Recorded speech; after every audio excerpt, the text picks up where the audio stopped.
Looks like we're down just a little bit this time, but I do see some new faces, so always good to have new people around. We have a bigger room, so it makes it seem like they're all spread out. I think that's what it is. And we'll always have some come in late. So welcome tonight. I'm Kobe with Preppernet, Southwest Missouri. And tonight, you get to listen to me the whole night. I'm apologizing for that in advance. So, but I do have a travel mic, so if you have questions or comments, raise your hand, and we'll let some of y'all interrupt me and speak as much as you want. You probably don't want to hear me all night. A couple of announcements. I know what I was going over here while ago yet. Copy of the notes.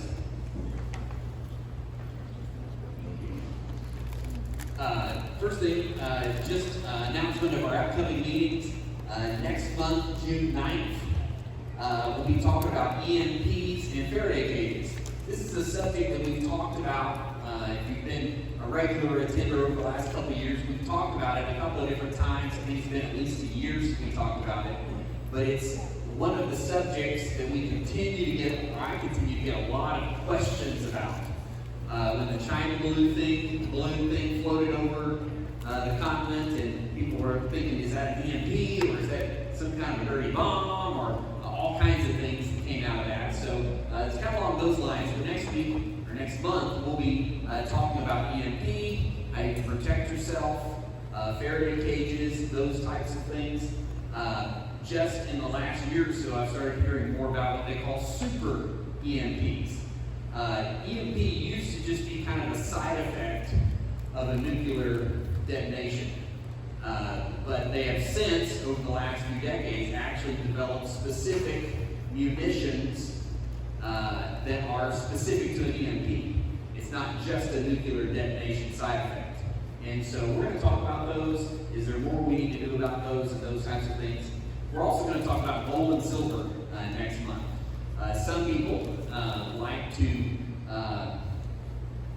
prepare by having gold and silver in case the US dollar collapses, or we go to a barter type situation and we can trade. Some people say that's useless. We would never go back to trading gold and silver.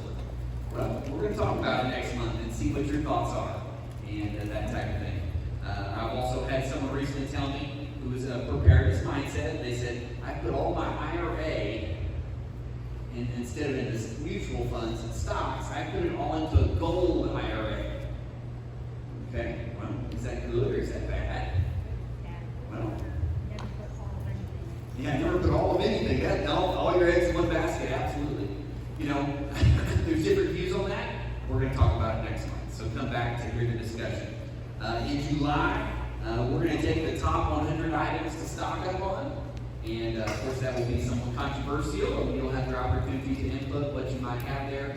We're going to talk about that. In August, we're going to talk about the top big items you may want to purchase. So I kind of drew the line in the sand at $200. If a single item costs $200 or more, we're going to call it a big item. And so what are some of the big items that you may want to purchase? Or, as is the case also next month, or excuse me, in August, Dan is going to talk to us about building a portable power station, sometimes called a solar generator, you know, and that would be a big item, but you can build it by yourself if you have the skills and the knowledge, and you can save a lot of money doing that. And so we'll have Dan talking about that too. Then the last thing on the announcements portion, again, we talk about it every month, but it's our Ozarks Bug Out Camp, again in September 14th through the 17th. That is a Thursday, Friday, Saturday, Sunday, and we're down at the Roaring River State Park in Cassville area, and everybody's welcome. There are still campsites available. If you want to go and reserve those, you reserve those through the state park system. You don't pay me, you don't pay Peppernet, you just pay the state park system, and they'll set you up with a campsite, and then you can join us. There is a cost of $20 for the weekend, and that includes a couple of meals and some activities, and so we'd love to have you down for Prepper Camp in September. And by the way, you don't have to stay all those days. You can stay 2 nights or 3 nights, or come just for the day, whatever you want. But if you do plan on staying overnight, you do need to rent yourself a campsite to camp at. Questions on that? Yes, Dan? And we're in Campground 1, right? the Correct. campgrounds. Yes. If you look at that campground one and reserve your spot sooner than later, start filling up. And right across the street is a really nice creek in the trout farm and trout hatcheries and trout fish. Campground one. Yeah. So, in case you didn't hear what he said, at North River State Park, there are 3 campgrounds. They're all really close, but there's 3 campgrounds. There's also a hotel where you can stay in a hotel room if you want, or rent a cabin. Those of you that camping, like my mother is camping is a hotel room, you know. So they have that there available, but we are kind of centered around Campground 1, space number 73 in particular. And so if you want to be kind of close to what's going on, try to reserve you a space near that. So you're going Is there a syllabus yet for that? Or There is not. Okay. I have not got that far ahead of my plan. We're pretty much Friday, Saturday though, right? Yeah, so it's like it was last year. Thursdays just kind of arrive and you get settled in, and then Thursday, Friday, and Saturdays when we have teaching. And a lot of it's just sitting around the campfire with a topic in mind. And we'll bring some show and tell stuff and talk through different situations and scenarios, and we play different kinds of survival games, different things. It's just a great time. And if you want to come and test your bug out bag, or your get home bag, or your camping supplies, or whatever, you're welcome to do that. And kind of just a good, fun time. We'll have people there from Arkansas, the Northwest Arkansas group, and we will have people there from Tulsa, the Tulsa group sends people down. So people from 3 different states. Yes, ma'am. Yeah, one other thing to mention in that campground one, when you first come in, you're kind of close to the Kobe's campground, that way numbers, it's kind of long and narrow down the valley. The bathhouse with working plumbing's up here, hot water. As you go further down, you may get a latrine style bathroom. That's it. So if you're going to join us, and you want to be a part of the functioning bathhouse and clean hot water, stay up close to the front. That's why you want to reserve a spot sooner rather than later. Or you can bring your own camping trailer, and then you have all the hot water and throw plumbing you want. Depends on how you want to go. Because campground spots do not have water on the spot. You have to bring they'll have a lawn, they'll have a couple places for water. You're going to need probably a good 100 feet of hose to get from that to your campground or your travel trailer ready to fill. I had to do that last year. So if you do that, by the way, if you do make your own reservations, or when you make the reservations, if you would send me an email to let me know you're coming, then that helps me know how many to prepare for. My email address is on there. Good information. So pre-meeting activity. If there were a power outage, we're talking long-term power outage, not I lost electricity for an hour, okay? What electrical items do you feel are an absolute must-have? Generator. I have one electrical thing, or 2 different electrical things. What is it you would have to have? Generator. A generator? Okay, that's great. But if that's the only one you could have, would you we're talking hypothetically, but if you had a generator, then you have the potential to have other electrical items. That's great. Okay, good. That's a good idea. What else? I would want my laptop and my iPad because that's where all my prepper books and papers and stuff are. Yeah. So her saying she wants her iPad and her laptop because all of her prepper-related information is stored there. And I would concur there in that I've got a laptop. I have my laptop that I bring that I use daily, but I have a second laptop that I keep in an EMP bag, which is inside a Faraday cage. And the purpose there also is to have these thousands of pages of prepper-related documents that I can access when I need them. So yeah, laptop, I would agree. What else? Okay. If you get your solar generator, you have rechargeable batteries, and then you can keep your laptop running, you can keep the comm equipment running, the kids' Game Boy, whatever running, so they can be entertained, radios, so rechargeable batteries. Rechargeable batteries. Good. And a way to charge them. Solar panels. Good. There's some up here. He said two. Radios, okay. So what type of radios are you talking about? Crank radios? Are you talking like AM/FM? Or are you talking like communication? AM/FM, so we can listen to still. Emergency transmissions and those types of things.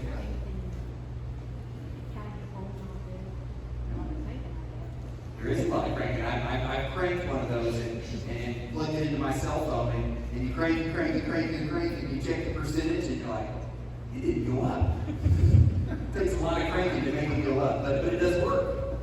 You know, and worst case scenario, you may can use that. You may or may not talk to anybody on the phone, but maybe you have pictures or other things. There's one of the survival movies out there where the lady, I'm bad at remembering movies, but I remember she treasured her cell phone during this whole survival movie and couldn't talk to anybody or anything. The only thing on it was the last pictures of her loved ones.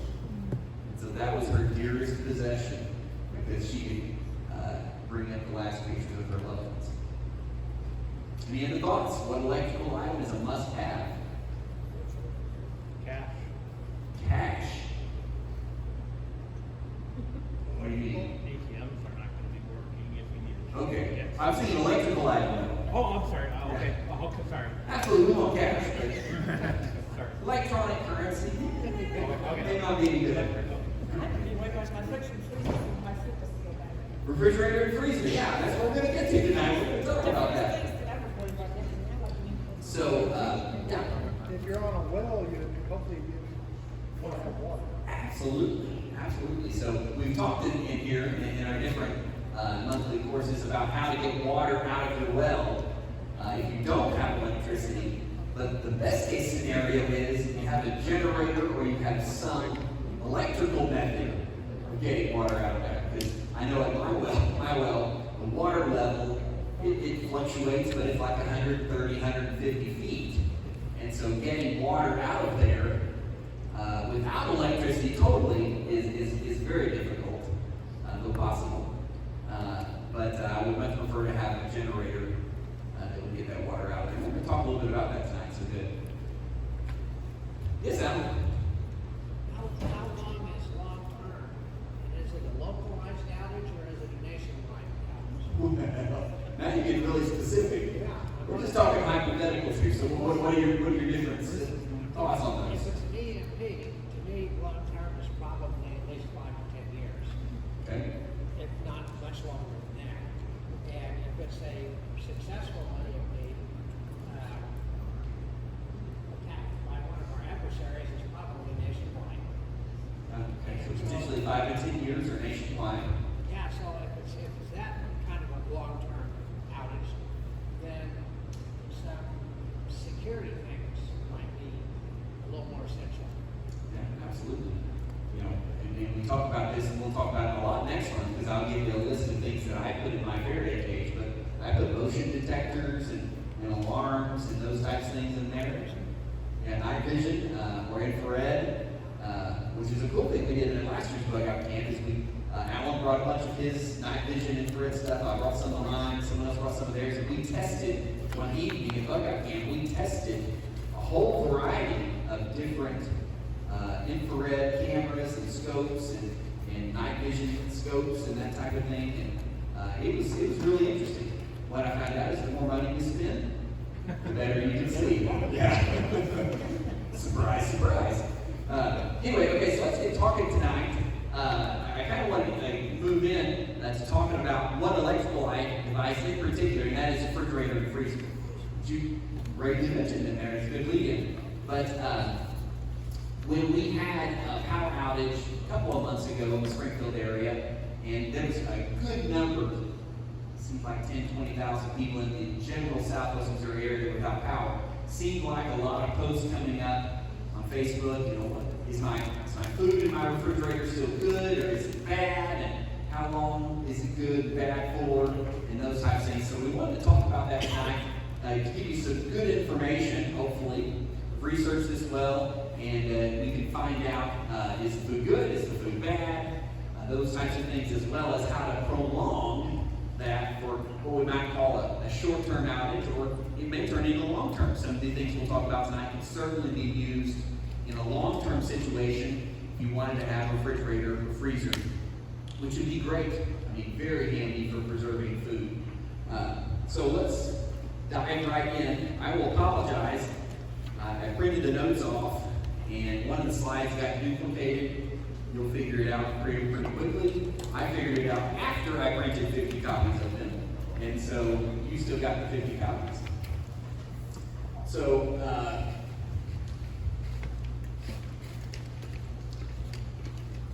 tips about your refrigerator and your freezer. So, in my household, I have a refrigerator freezer, a typical home style one in my kitchen. Probably everybody here has one of those.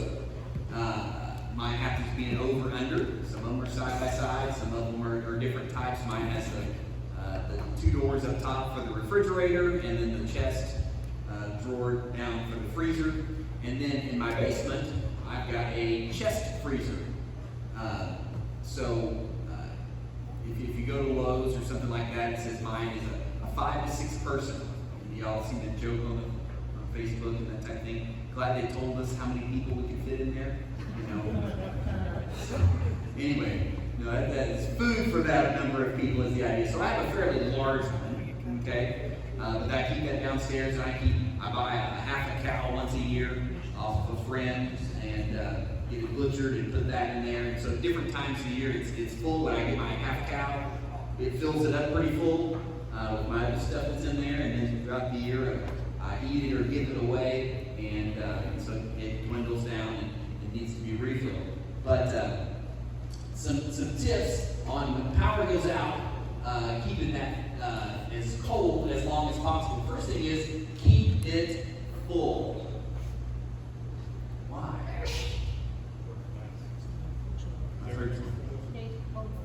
Stays cold longer. The freezer doesn't have to work so hard. Freezer doesn't have to work so hard. When you open the door, especially if it's an upright, if it's only half full, you've got a whole bunch of cold air that spills out and gets replaced with a bunch of warm air.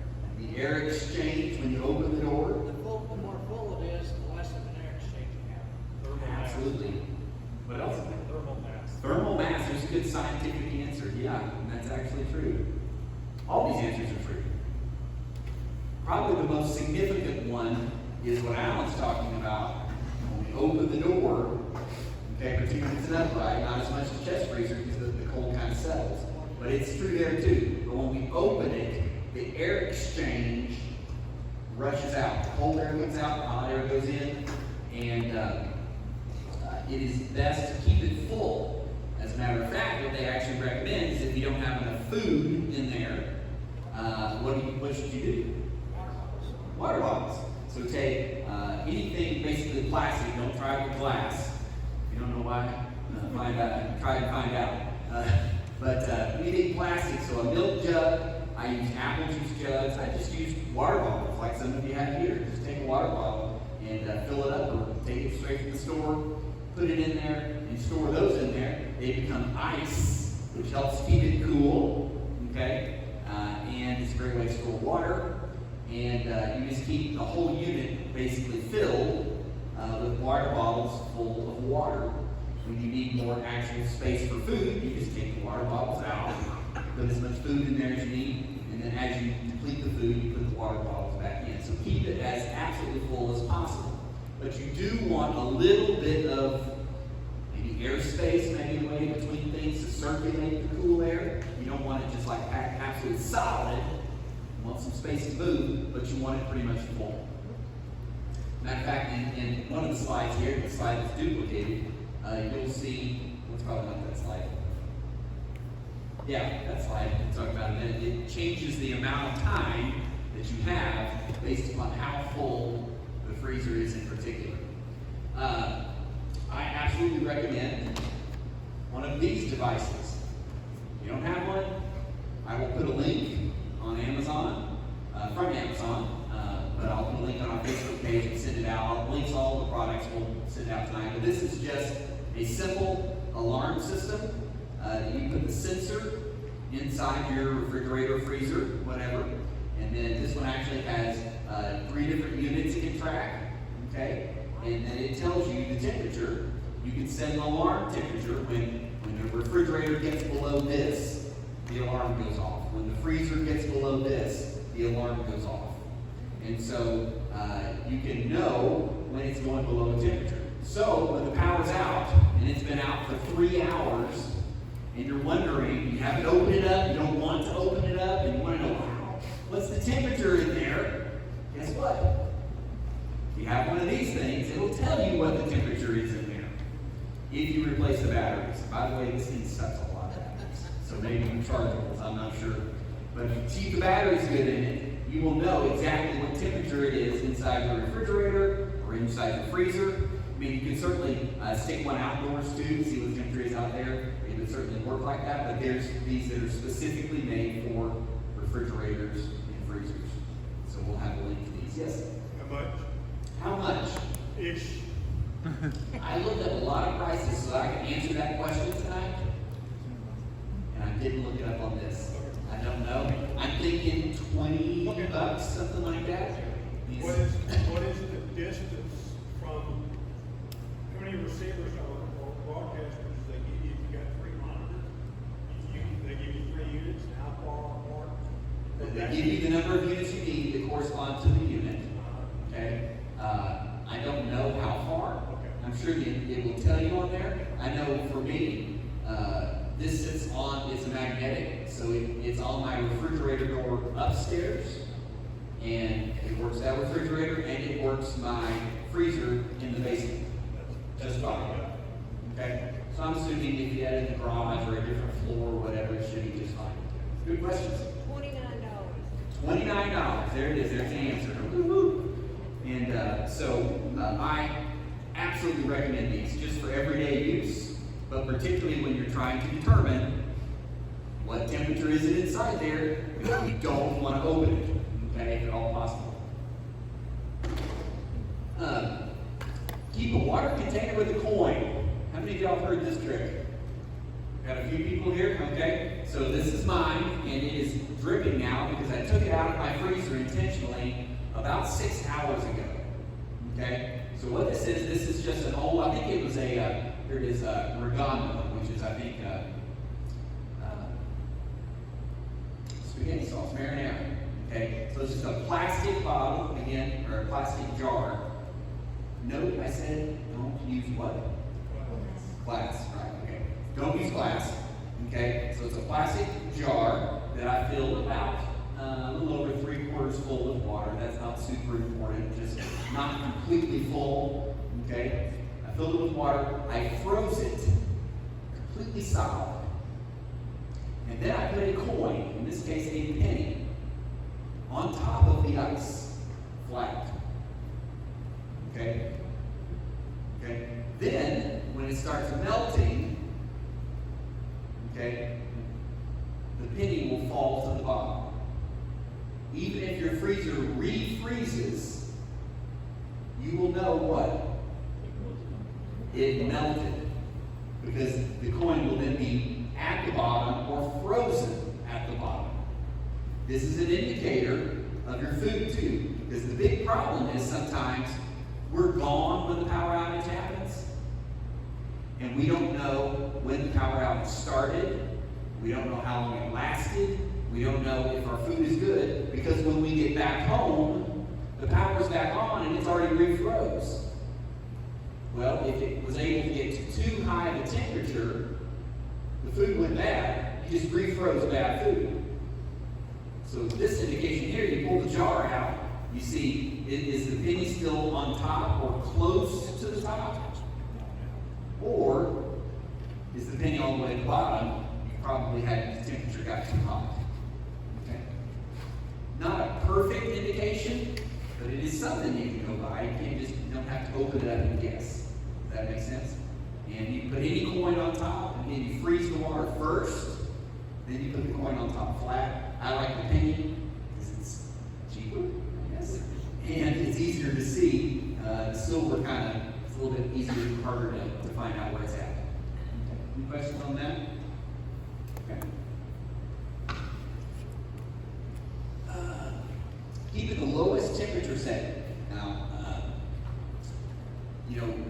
where you keep your temperature setting on your refrigerator or freezer doesn't always have to be the lowest setting, but if you're looking for, thinking you're going to lose power at some point in time, or if we're going to talk here in a minute about cycling your unit, okay, when you don't have power all the time, you just want to plug it into the generator generator for a short period of time and you want it to get as cold as it can, you want to keep it at your lowest temperature setting. Keep it closed. The number one advice, keep it closed. If you've got children in the home that love to open up the refrigerator and just stand there and, what can I have? Or maybe you're the adult in the home who likes to stand there in front of the refrigerator and say, what can I have? Okay? Every second those are open, that air, as Alan pointed out, is cycling out of there. Cold air's gone out, warm air's coming in. So you have to keep it closed. That's why it's important to know the temperature on it. It's also important when you do need to get in there, okay, I've got to open it up to get some meat out of my freezer. Power's off, I want to limit the time I keep it open. Hopefully you've got your freezer organized, you know where what you need to get is at. Open it up quickly, grab it, and close it quickly. Okay, you don't want to open it up and leave it open, digging through here for a long period of time. And, Wrap it in the well, we're going to talk about that. Is that the next one? Yeah.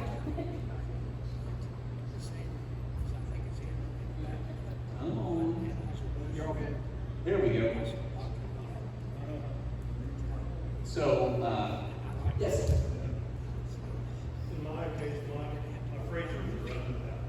Okay. And it's important, if you have a lot of freezers and things like that, is to go through, organize, and then take masking across the top of the lid and say, pork, chicken, frozen fish, fish, whatever, on top, so anybody can go down there, oh, there's the fish, I can open that, open it up and get it.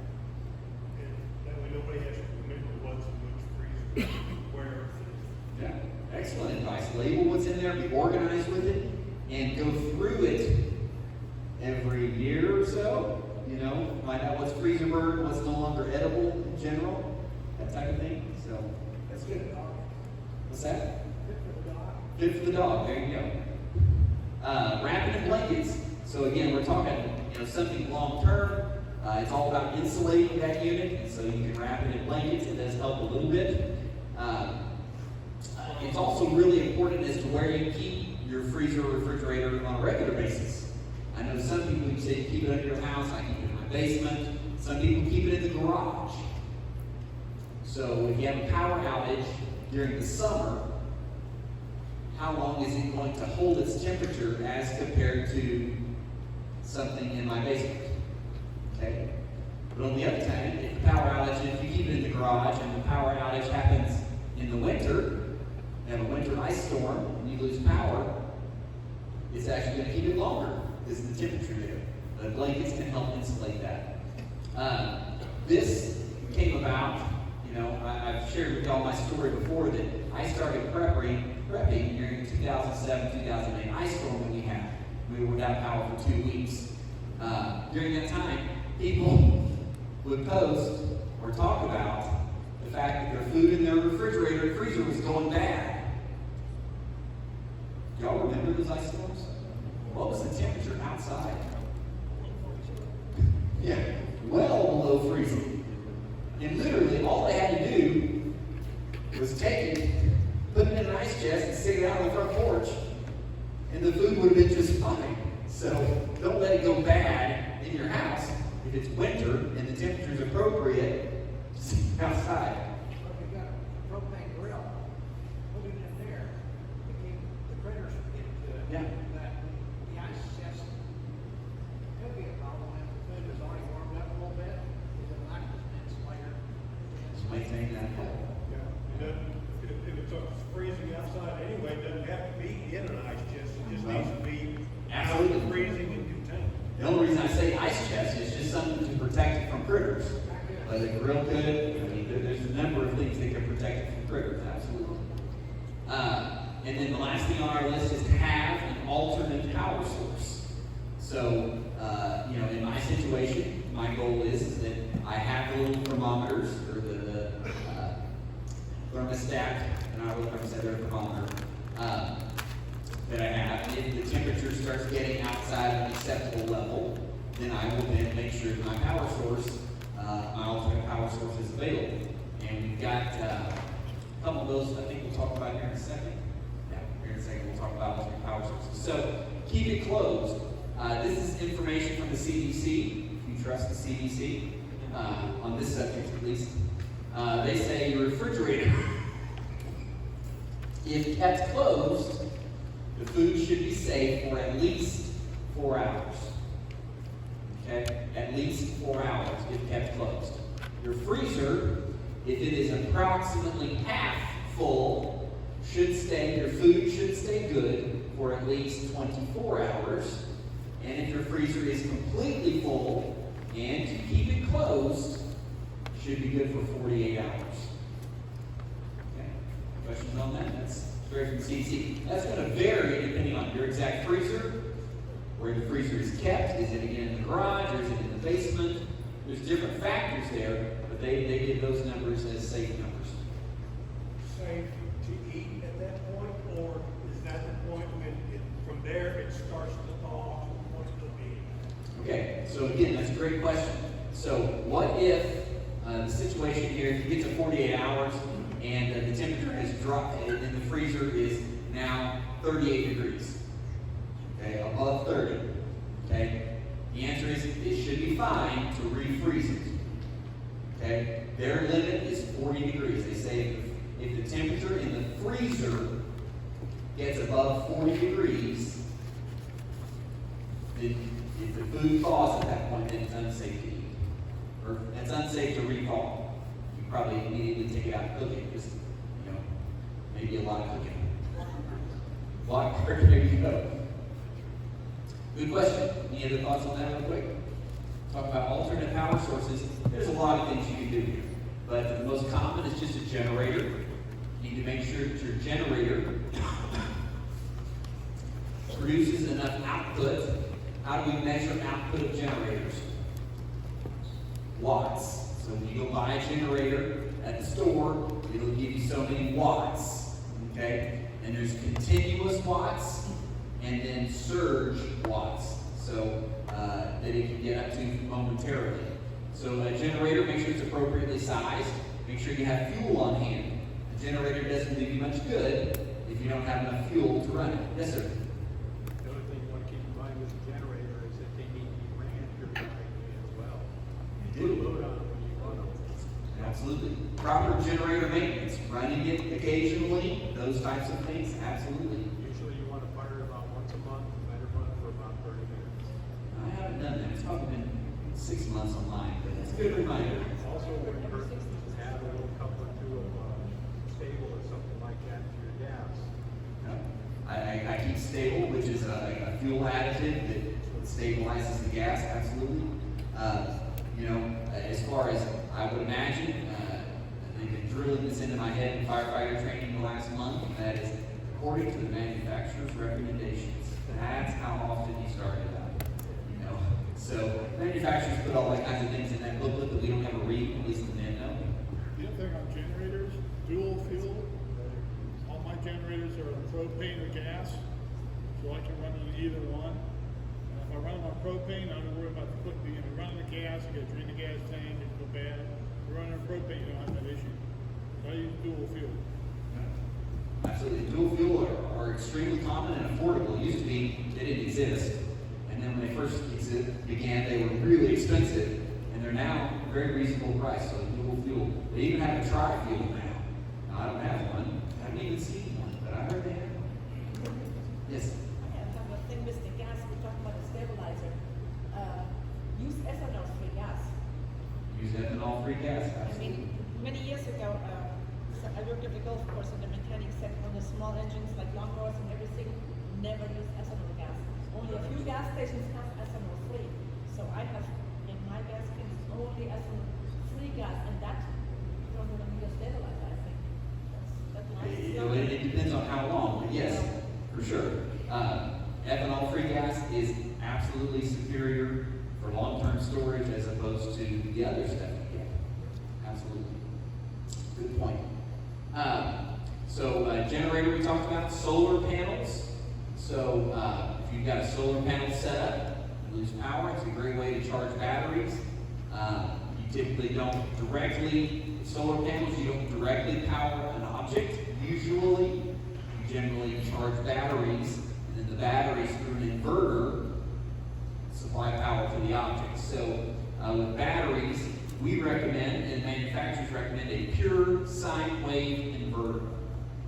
So we have an example of an inverter here. This one is not a pure sine wave inverter. This is what's called a modified sine wave inverter. This is a great inverter, and it will absolutely do what we're talking about here.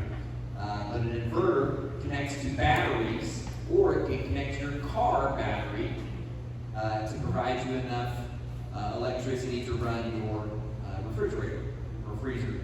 This particular model here, by the way, for the average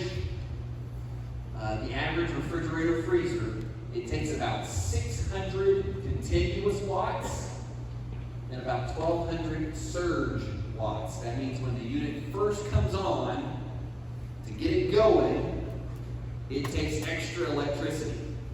Again, lots of different sizes, lots of different, older ones took more, newer ones are more efficient, different things, but about 600 watts continuous, 1,200 watts surge. So this example here, again, this particular one, probably $40 or $50. You can pick it up at O'Reilly's or Walmart, that type of thing. And this will do, it says 750 watts, that's its continuous rating. And this one will do 1,500 surge. Okay, and that's common on these inverters. They'll do about double their continuous in a surge. So enough to start it up and keep it running. But this is so simple, this here, it's a great idea. You know, a unit like this size, and this one's got USB chargers as well as 2 plugs. And then the other end of it, which comes in here, and on the bottom side, is just something you simply connect to your battery. So these two get connected to the inverter, these two get connected to your battery. Okay, black positive, red negative, and then this goes black negative, red positive. Is that not what I said? I may or may not have done that intentionally. I see you're paying attention. So you're going to connect red, black to black, and then you can turn this thing on and you can power. In this case, what we're talking about is a single refrigerator or freezer. Okay. The key is to have the car running while you're using the inverter, or you will kill your battery real fast. Real fast. So you pop your hood, you run your engine for a certain time period, half hour, whatever you need, with the inverter hooked up. So if you haven't bought a generator, this is a great alternative. Okay. So what I've got up here, this is, like I said, a modified sine wave inverter.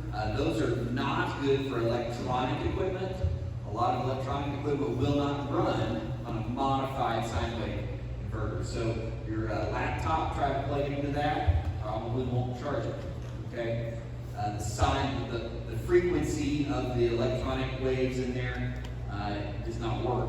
But you can get a pure sine wave inverter, which will do electronics and that type of thing. The cost is about triple, okay, for the same wattage.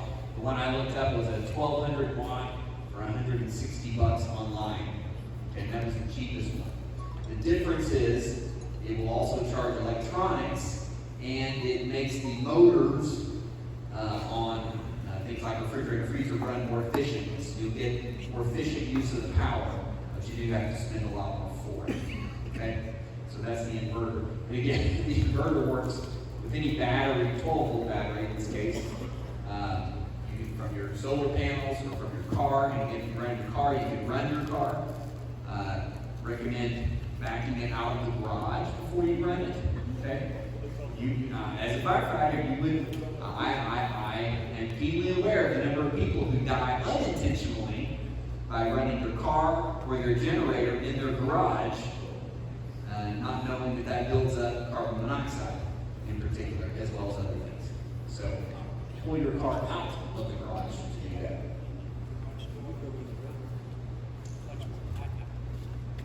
So, how much do they draw? They draw a power draw approximately 5 amps, 600 watts. Startup, they need 10 amps, which is 120 watts. Cycling. So, did quite a bit of research on this to try to get you some accurate information. And I actually did it with my unit. And you can see my little thermostat over there to see what the temperature was in there. And I found some other information online, kind of modified it. But if you lose electricity long term, even just 2 weeks, like we were talking about with the ice storm, and you want to keep your refrigerator or freezer cold enough, but you don't want to run your generator 24/7. Okay? You can't turn your generator on for shorter periods of time. Okay? And be able to keep it cool. So how much you need to keep it on? For a refrigerator, you need to run the unit approximately 60 minutes every 4 hours to maintain the temperature. And this also involves keeping it closed as much as possible and those types of things. Okay? On a freezer, you can need to run it approximately 60 minutes every 8 hours to maintain a safe temperature. Okay? And again, on the frozen stuff in particular, we don't want it freezing and thawing and back and forth, back and forth, back and forth. We need to keep it at a frozen temperature. We talked earlier, one of the slide points was turn the temperature down as low as is possible. That way, during its 60-minute cycle, it's going to bring the temperature down as low as possible. Then it'll have 8 hours where you just keep it closed, and it will maintain the temperature below 32 degrees is the idea. How do you know that that is working? And how do you adjust your cycles? Because again, this is generic. This is not specific to your freezer in your conditions. Okay? How do you know if that cycling is working or not? You need to have one of these.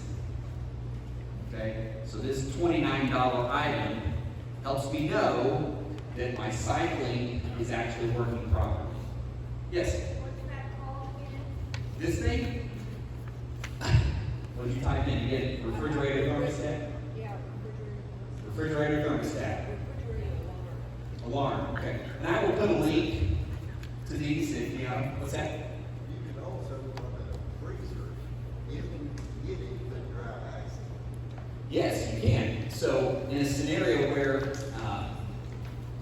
it isn't an end of the world as we know it scenario, it's more of a local ice storm or something, you can go to a store that has dry ice, you can buy dry ice, and you can put it in your refrigerator or freezer, and it will absolutely keep it cold for a certain period of time.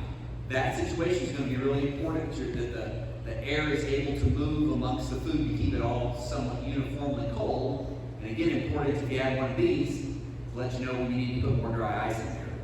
Yeah, that's a great suggestion. Okay, keep moving on. Okay, we're on to our next topic. Any more thoughts or suggestions about refrigerators and freezers during power outages?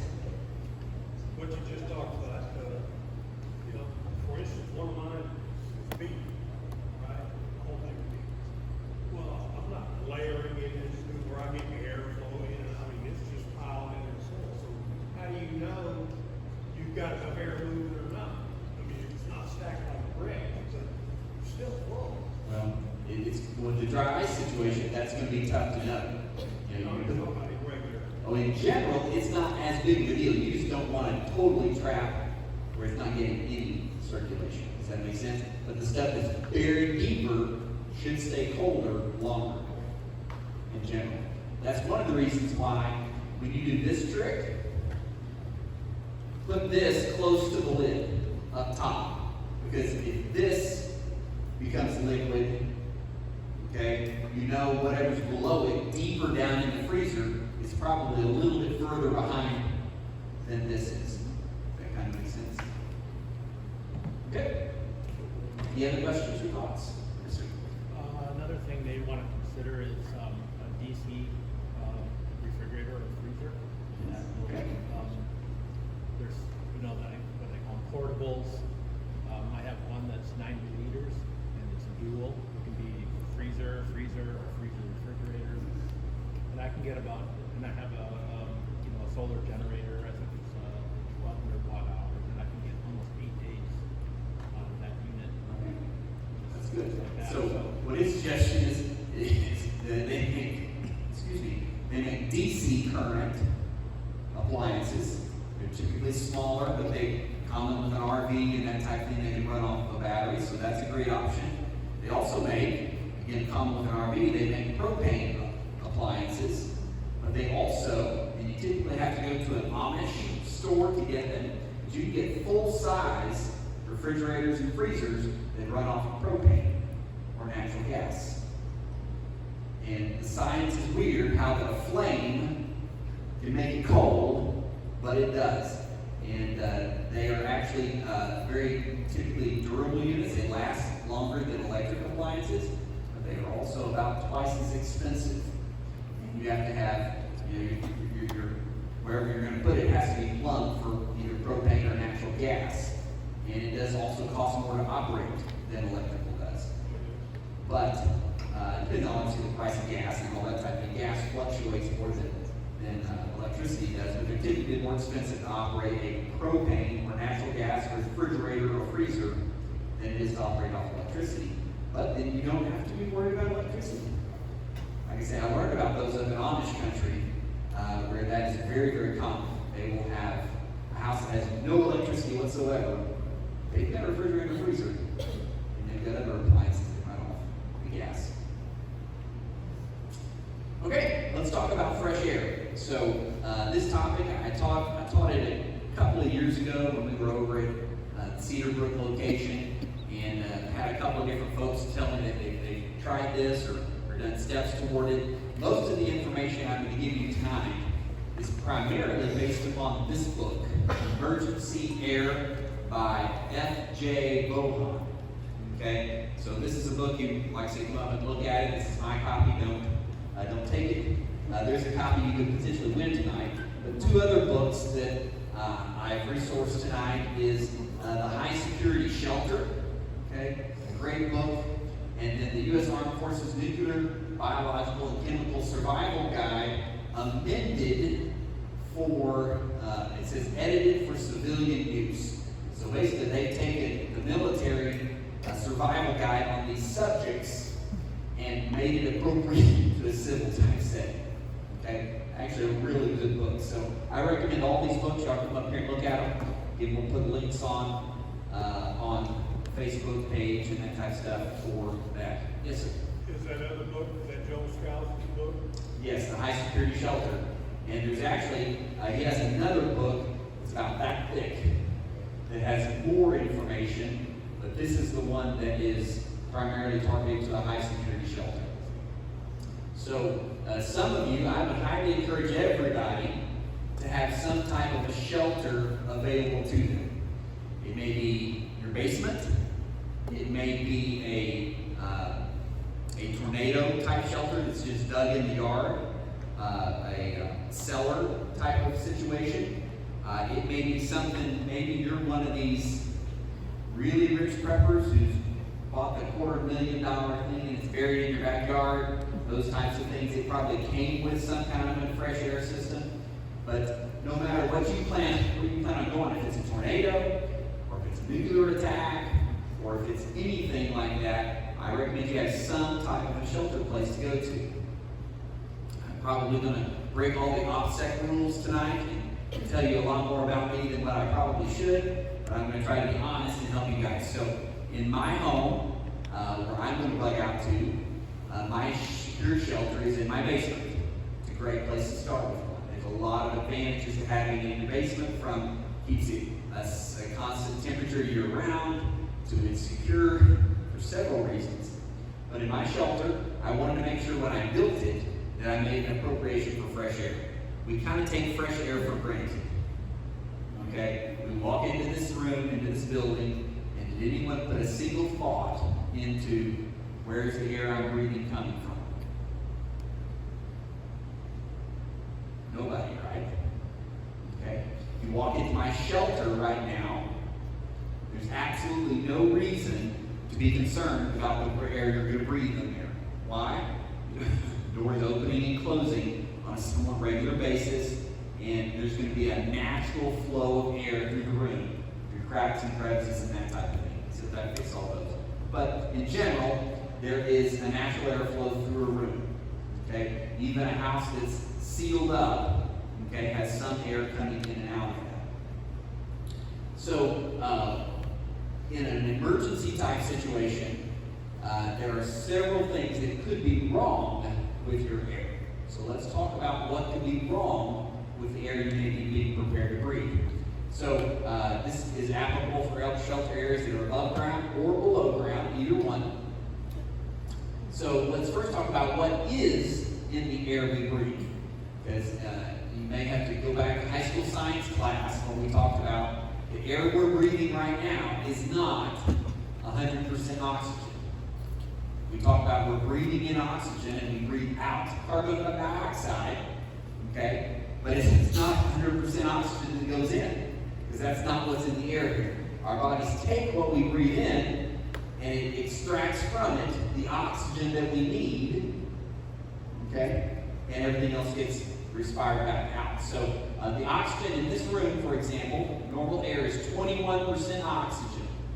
Anything less than 19.5% oxygen has a negative health effect on us.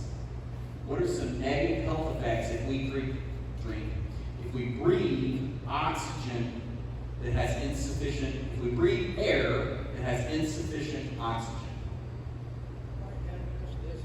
Lightheadedness, dizzy. Yeah, your body starts trying to compensate, so you'll breathe harder, absolutely. Brain fog. What's that? Hallucinations. Yeah. All kinds of mental things, because it's our brain that suffers most obviously first. Okay? Eventually, it will be dead. Exactly. And so that's why it's important we make sure that the oxygen we have has the proper amount, the air we breathe has the proper amount of oxygen. So what else is in that air? Well, if 21% is oxygen, 78% is nitrogen. So the vast majority of what's in the air we're breathing is nitrogen. The other 1% is made up of other things, carbon dioxide, neon, hydrogen, etc. And obviously these numbers can fluctuate a little bit, depending on the air conditioning system, depending on what's happening around us and those types of things, but those are the basic numbers. So when we breathe in, everybody, you breathe in 21% oxygen and approximately 0.04% carbon dioxide. We've always heard we breathe in oxygen and we breathe out carbon dioxide. And plants breathe what? They breathe in carbon dioxide and they breathe out oxygen. They breathe, but they respirate there, okay? It's just not cooperating for me tonight, is it?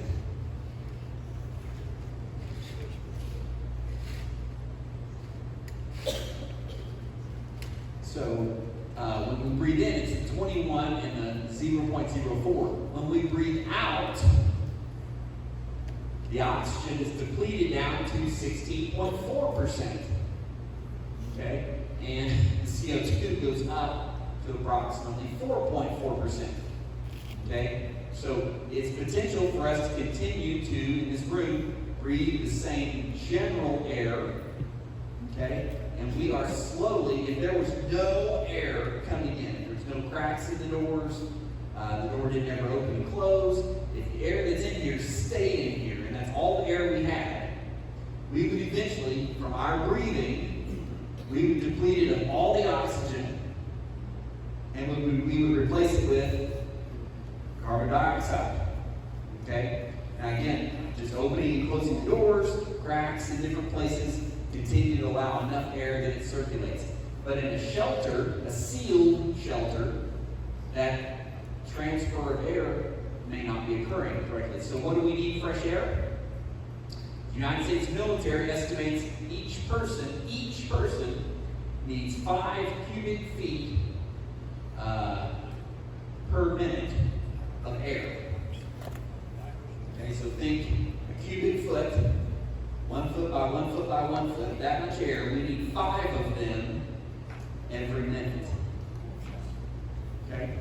Now, the Israelis, who are known for their shelter design, they have brought that number down to 3.5 cubic feet of air per person per minute.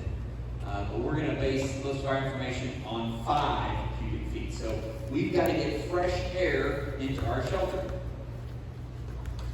So how are we going to do that? what could be potentially wrong with the air? First of all, one of the most common things is even if there wasn't something bad trying to kill us, there's not a biological attack, there's not a chemical attack, there's not a nuclear attack. If we just stay in a shelter room that is sealed, we will eventually deplete it of oxygen. So that's the first hazard, is we're going to keep breathing and breathing and breathing and breathing. We're cutting down the oxygen, we're raising the carbon monoxide, and at some point in time, we will get to a level to where we eventually die. So that is certainly one of the hazards. Nuclear contaminants, we'll talk about that. Chemical, biological, obviously kind of assuming those three are coming from someone trying to attack us. Whether it be a small scale attack or a large scale attack, something is giving us contaminants. And the last thing is combustion. So we're inside our little shelter, and we're not leaving. We're all tight and sealed up inside this room with our family and that type of thing. We're breathing the oxygen. That's depleting the oxygen levels. But we light a candle, or we turn on a propane stove, or we have some kind of a heat that involves a flame. What does that flame do? It uses oxygen. Okay? It also releases other things. So again, our air is becoming bad from those things. So those are the 5 things we'll briefly talk about here on our fresh air. So first one, nuclear contamination. So what are we going to do? Let's say, take a hypothetical here. China nukes the U.S. and one of those devices lands at Tinker Air Force Base. Where is Tinker Air Force Base? Oklahoma City. And the jet stream, which roughly follows I-44, okay, brings all that nuclear radiation towards our direction. Okay? We will have some time to prepare. Maybe a few hours, depending on the jet stream winds and those types of things. But what's it going to bring our way? And what does it have to do with air in particular? Well, how can we fix that? Well, first thing there, HEPA filters. Y'all all heard about HEPA filters. Will filtrate and remove all alpha and beta radiation from the air.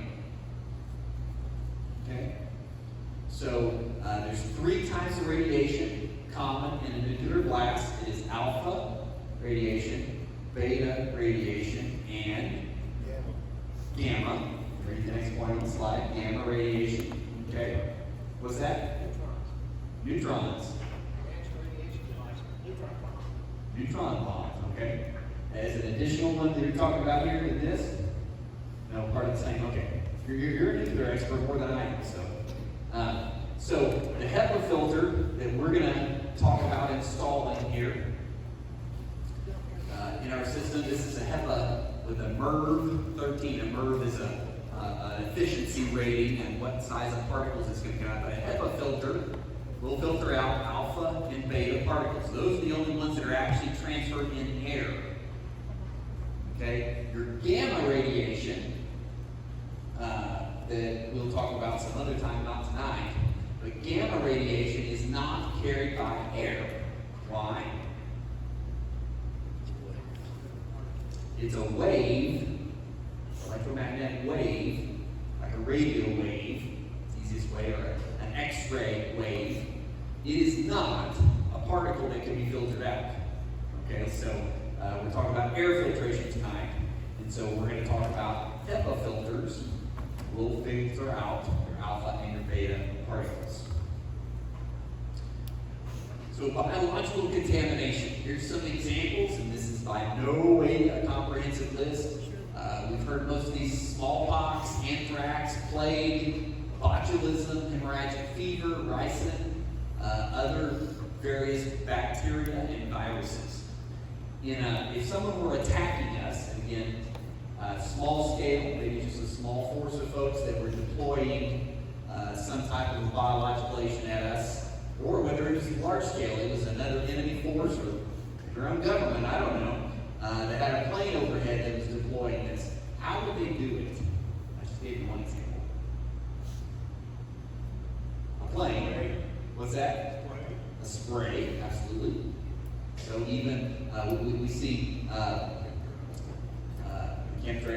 we go. Crop dusters. What's a crop duster doing? It's just spraying, not necessarily biological, but a chemical, spraying it out via an aerosol. Yes? In our water system. It could be in our water system. Yeah. So some of our military people, if you were had been equipped, or if you were trained to defend against something deployed against you, how would it have been deployed? Gas. Okay. How about some type of a grenade or a mortar? We see, this is not a biological, it's a chemical. We'll talk about chemicals next year. But even just in a riot in the United States, we have a riot and they throw what to disperse the crowd? Tear gas. Okay? That's one of the chemicals we'll talk about, but biologicals can be spread in a similar way. It's going to be an aerosolized or some type of something that propels that out so that it's dispersed. Does it stay in the air forever? No, it settles down, it's no longer in the air. Looking at these different gases and plagues and different things that are on here, most of them settle out of the air very quickly. Okay? And some of them can stay in the air as long as 2 weeks that I saw. Anyway, so these things are typically removed by HEPA filters. Now, y'all think back, and you don't have to think back very far, to a mask controversy. We had a mask controversy recently, okay? And what would be known, and I'm not trying to get anybody in trouble here, I'm not trying to serve, just trying to make an educational point, okay? The people who didn't want to wear a mask, can any of y'all imagine that side of the story? Okay? What was one of their arguments about the mask? Breathing your own Steve on flash, breathe your own, what else? Holes large enough for the virus. There's the one I'm after. The holes, the pores in the mask are too big to stop a virus. A virus is very, very small. A virus is much smaller than a bacteria. So the mask isn't going to stop that virus because it's just going to go right through the holes in your mask, or go in the sides, or this way, or up this way, all that type of thing, okay? So what did the other side say about the holes in the mask argument? You got to think both sides of the issue here. Viruses are carried on aerosolized droplets, and it could stop the droplets. There you go. So their argument was, yes, the virus itself is tiny, but the virus itself doesn't travel by itself. It travels on aerosolized droplets that would then be caught by the mask. Okay? That's the same argument that I read online constantly about why a HEPA filter, it's a no-brainer why HEPA will filter out bacteria. Why?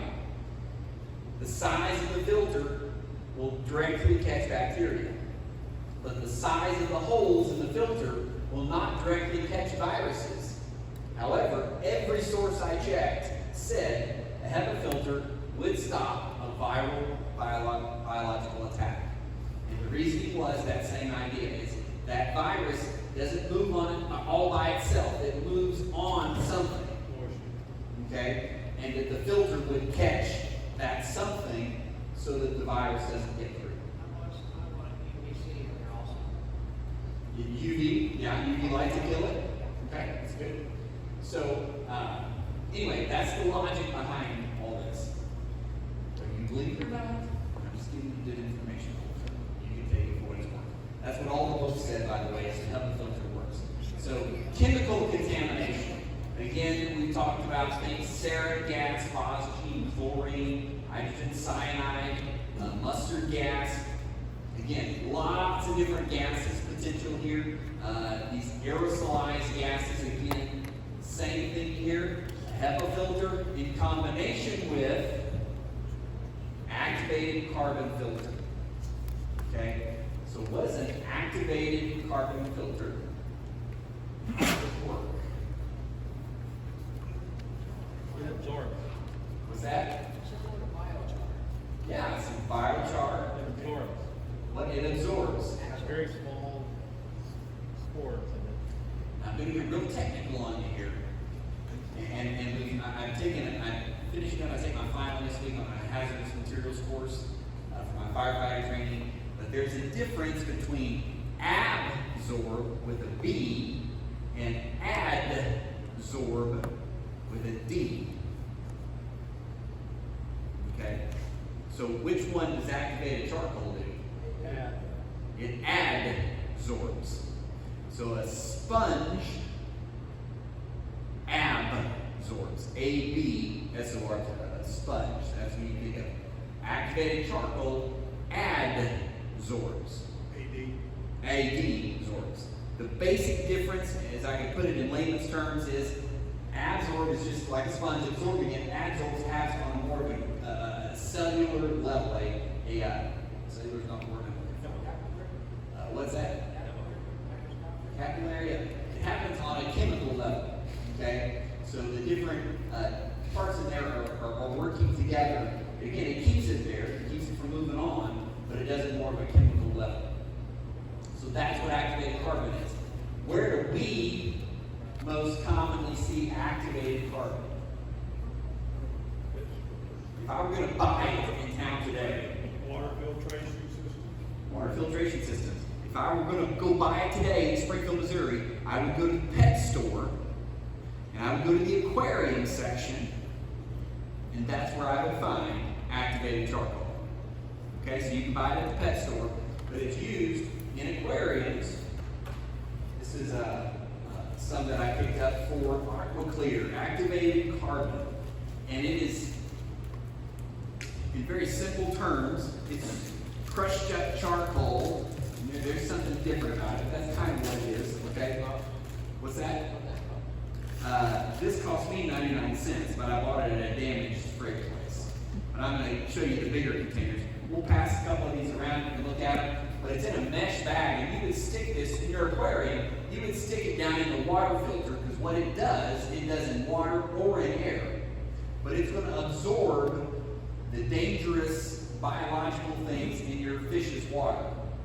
Okay? It's going to do the same thing in our shelter air filter. It's going to absorb the dangerous things that are in the air, because it works in air or water. So there's three here. We'll take these and send it to 3 tables, and y'all can share with the 4th or something. So this activated carbon comes in various different forms. This is the one we're going to talk most about. So I bought it, the stuff I actually use for my filter, I buy in 5-pound bags off the internet. 5-pound bag right now is running about 25 bucks. So about $5 a pound. And in the filter I'm going to show you, we will put almost all of this inside that filter. Okay?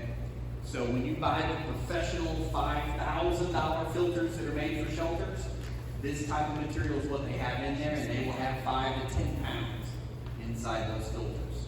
Okay? And it's the exact same type of stuff that you have in that little bag that you're passing around. Again, you come up and look at it afterwards. I'll put links on the internet. So when you buy it like this, it's just in a plastic bag in here. You have to buy your own mesh bag and put it in. Well, again, for your fish and aquarium supplies, they sell these mesh bags. You pick the size that works for your filter. This is the size that I picked out to work alongside mine. So, activated carbon inside your filter in combination with your HEPA filter will take care of the chemical type stuff. It is basically absorbing the dangerous chemicals. Question on that? We're going to get back to a little more of it here in a minute. We talk about when we put it all together. Is there an approximate time when you need to use that? I'm sorry, say that again. What's the approximate time when you need to use that first? It depends on how much chemicals you have going through there, how much airflow you have. Okay? These filters here, the manufacturer says every 3 to 4 months. But again, it really depends on how much contamination you have. Okay? These filters have an activated carbon on one side, and then they've got the HEPA filter on the other. Okay? Again, really depends on how much contamination. On my filter for my shelter, I don't even turn on my air filter. I've never turned it on other than to test it. Why? Because the natural airflow just opening the door is fine air to breathe. Okay? Only in an emergency situation, we'll talk specifically about when to turn it on. But only in an emergency situation would I ever turn it on. It sounds like. Why, that's what they're using that for. You don't want to open it until you're ready, nobody's going to seal the container until you're ready to use it. Because once you open it, it starts absorbing rapidly air. Absolutely. And if you didn't hear what he said, it's along those same lines. And then when you buy these filters, as soon as you open the package, those ones that I just opened up, they immediately started absorbing things that were in the air. Or a gas mask filter. Or a gas mask filter, same thing. If you buy a screw-on gas mask filter like this, you don't ever open it up until you're ready to use it. Okay? Somebody can have a super good deal on some, and they're already open, it's not super. It's not a super good deal because they're ruined once they've been opened. They will only be good for a certain amount of time, depending on how much air flows through them and how much the contaminants are. Okay, so combustion. Again, we're talking about the different things that can be wrong with your air. The nuclear, the biological, and the chemical are outside things that may be coming in. Someone intentionally aims at us. But the lack of oxygen, the first one, and this one, combustion, could be something that we're doing to ourselves. Just something as simple as burning a candle in a closed room. Okay? How many of you have candles as part of your preps? And you may use them. I do. It's not my only light source, certainly not my heat source, but I've got candles as part of my preps. I've got some old oil lanterns. Okay? It's a great thing to have around. Okay? Inexpensive, easy to use, provide a great amount of light when needed. I've got propane cook stoves.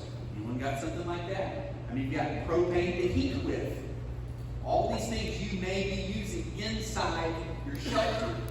And when you're using them, they are depleting the oxygen. Any flame requires oxygen.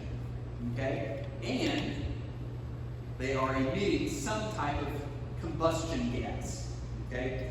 Now, I know I have some of the Mr. Buddy heaters that supposedly allow you to burn that for long periods of time without emitting harmful gases, but they are still depleting the oxygen. And it's debatable as to how much combustion products they're putting in the air anyway. But common combustion problems include carbon dioxide. These are things that can come out of burning a flame. Carbon dioxide, carbon monoxide, hydrogen sulfide, nitrogen dioxide, and big more depending on what is actually burning. If it's just a flame, minimal stuff. If you're burning other stuff, like we do in a house fire for firefighters and that type of thing, there's all kinds of poisonous gases that are potentially in there. So how do we counter that? Two things. We use the activated carbon, okay? But inside the shelter already, the main thing we need is fresh air. You gotta keep a good supply of fresh air coming in, okay? As we would at any time we're burning something. Question on combustion. Okay, so you got a shelter. Maybe you're made of bucks, and you just want to buy one already made. So this is what they, kind of similar to what they commonly look like if you go on the internet to buy one.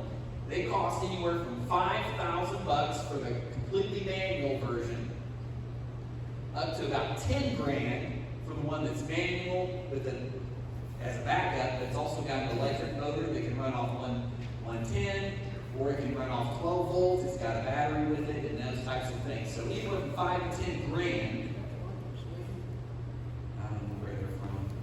I hadn't had that series in mind. When I saw the price, I'm like, I ain't gonna do that. So anyway, maybe I haven't taken my prepping seriously enough. But 5 to 10 grand, and it's going to do approximately the same thing that we're going to talk about here in just a minute that we can build for less than $500. Okay? And for me, That's how I chose to go with it. I'm going to show you what I did. It's based upon the three different books that I showed you.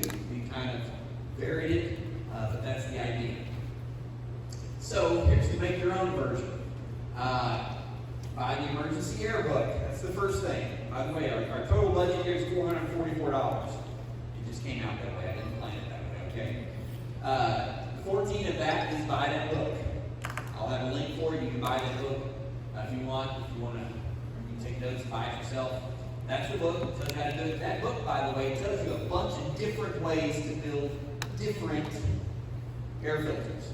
It talks about one used from a 5-gallon bucket that you just manually, it's like a diaphragm that you push in and push out. It has another version where it has you take a shock vac and put a HEPA filter into your shock vac and use your shock vac to suck air from the outside and blow it into your shelter. Okay?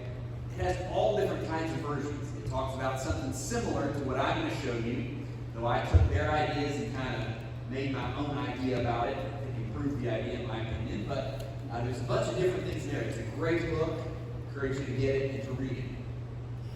What else do you need? You need Schedule 40. That's what that means. Schedule 40 PVC pipe in 4-inch sockets. So here's a sample. This is pipe I keep, by the way, for my preps. I keep various plumbing supplies and repair parts around. So I keep all the different sizes of PVC that I might need to make a repair on my plumbing in my house. I keep extra pipe around. It's fairly cheap. It's stored in my garage, kind of out of the way. But in this case, to do what I'm going to talk about, we use 4-inch Schedule 40 pipe. Yes? Why wouldn't 4-inch SDR, the thinner wall stuff, work? You know, it absolutely would work. Okay? So there's different thicknesses of pipe. This is Schedule 40. The thicker version, even thicker, it's actually gray in color. It's Schedule 80. You can do the what do you call it, SDR pipe. It's thinner. It will absolutely work. In my opinion, I just want something a little more durable than that. Okay? So this piece of pipe right here, I priced them yesterday, is about $45 at the hardware stores. Okay? And you go, well, how much of this do I need? Well, you might can do with 1 stick, you might can do with a half a stick. Okay? It kind of depends on your configuration of where you've got to get air from the outside to air on the inside. How far of a distance is that? How many bends and that type of thing you're going to have to do. So that's the pipe. Then you got to do different fittings. And I'll show you a picture of mine here in a minute, but you may need couplers, you may need Ys or Ts, different fittings you may need for your exact configuration. And again, that all depends on where you got to start with the air on the outside and where you got to get it to on the inside. Okay? So there's that. Dryer vents. Now, one advantage to the $5,000 to $10,000 ones, they have actual blast valves. Okay, so if you're at like ground zero or close to it of a nuclear blast, the valves to get the air in and to get the air out of your house, for them, are nuclear blast valves. So I can tell you one thing I don't got a nuclear blast valve, okay? I don't plan on being anywhere close to ground zero of a nuclear blast. But we do need to have some way of getting the air in and out. And so we basically use dryer vents in this method. So you're going to need one to intake air, and you're going to need one to exhaust air. So in this case, this is just a simple dryer valve. It's got the 4-inch pipe here. Inside, you can see it here if I can open it up. It's got a flapper valve in here. Okay, so that when, again, this is for a clothes dryer. So normally on a clothes dryer, the air is going out. And as it blows out, it opens it and lets the air come out in the lint. And then when it's not in use, it closes so that what? Varmints and critters and pests and stuff don't get in, right? And you don't get a reverse draft back in, right? But in our scenario, we're wanting what? We're wanting air to come in this case. So this little flapper thingy has got to go. Okay? So I tear that off. Okay? And then when I put it back in its place, is this. What is this? Okay, screen wire, also called hardware cloth. Okay, you get it at your hardware store. A lot of times cut by the foot. If you go like to Ace Hardware or something like that, where they're a little more service oriented. If you go to Lowe's or Menards, you gotta buy a whole roll of it or whatever. 30 bucks. What's that? Hardware plus about 30 bucks at Menards and Lowe's and places like that. Okay. Yeah, so any of that type of material works. Okay, you need something that easily will allow air to go through, but it will stop critters. Squirrels, birds, wasps, roaches, etc. Okay? In this case, on this design, you can find a way to actually mount it back in there after you take the flapper out. In this case, I lined this thing with the hardware cloth and then close it, and I've got a sealed entryway for the air to come in. Okay? So the air is going to come in, and this is going to connect to my PVC pipe. Okay? But to get that to happen, I have to do what? What is this? It's a hole saw. I have to drill a hole in the side of my house. In my case, when I drilled mine, I saved this for just one purpose like this. This is what I had to drill through. This is the wall of my house. It is vinyl siding, insulation below the vinyl siding, the old hardwood siding that was there originally when my house was built, because it was built in the 80s, and then below that, the original insulation below that. That's exactly what I drilled through to be able to. What's that? That's about 4 inches. That is 4 inches. Okay. Should be. That has to be. That's what I put through. Let me see here. It is the same size as that. So it's actually 4 1/8 to be exact. Is that what you were saying? It's an 8 inch bigger? Yeah, my eyeball calibration is quite off. Okay. No, it's actually 4 1/8 because it fits my 4 1/8 hole saw. Okay? So, drill a hole, stick this through, then from the outside, anyone who's trying to figure out what you're doing in there, they think this is just a dryer vent. I've got one almost exactly like it on another side of my house. Unless they're paying really close attention, they're going to be going, oh, it's got 2 dryer vents. It doesn't have 2 dryer vents. It's got 1 dryer vent, it's got 1. Laundering money here. Yeah, something's going on here, okay? So you people in the room, you know my secret. When you come to my house, he's got 2 dryer vents. I know what one of them is, okay? It's my air intake. But this just connects to my PVC pipe, which eventually leads to my filter box. And this is the most difficult part of it, but basically I've just taken a plywood. I actually did this is not mine, because mine is installed. I did this in about 30 minutes today.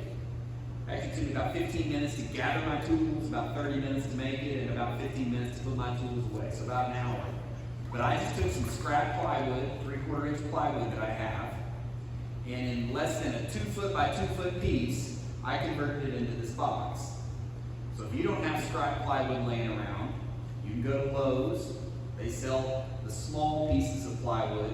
You can grab at least a 2x4 or maybe a 2x2 sheet of plywood for 25, 30 bucks, something like that. And then you can build your box like this. It's best if you have a table saw, but I didn't want to drag my table saw out today, so I actually just did this with my circular saw. But cut your pieces. I have 2 hinges. I have a latch that allows me to open it up, to change, to put in and change my filters. And this side, or the other side, it doesn't matter, connects to my pipe. My fresh air comes in from the outside, and it goes out. I'll put another one of these over here, and it'll go all the way out. This box will be caulked really good, all the seams, so that no air gets in. I will put a little foam gasket, like window foam, door foam, right here, so that when this closes, it seals up really tight. And then I'll put both my HEPA filter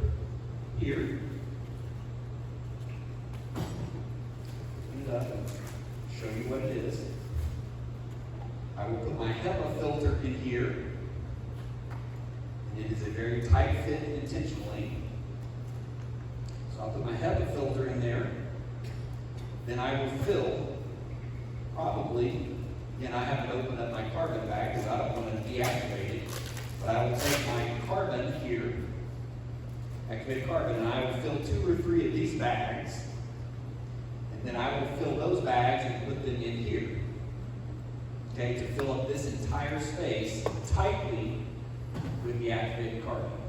On the outside edge of that or through the inside? You want it going through the HEPA filter first. Okay. Does that answer your question? Yeah. Okay. And this HEPA filter has a built-in, the black here is a small or thin piece of activated carbon filter. So it actually hits a little bit of carbon filter first. It's this stuff. Okay.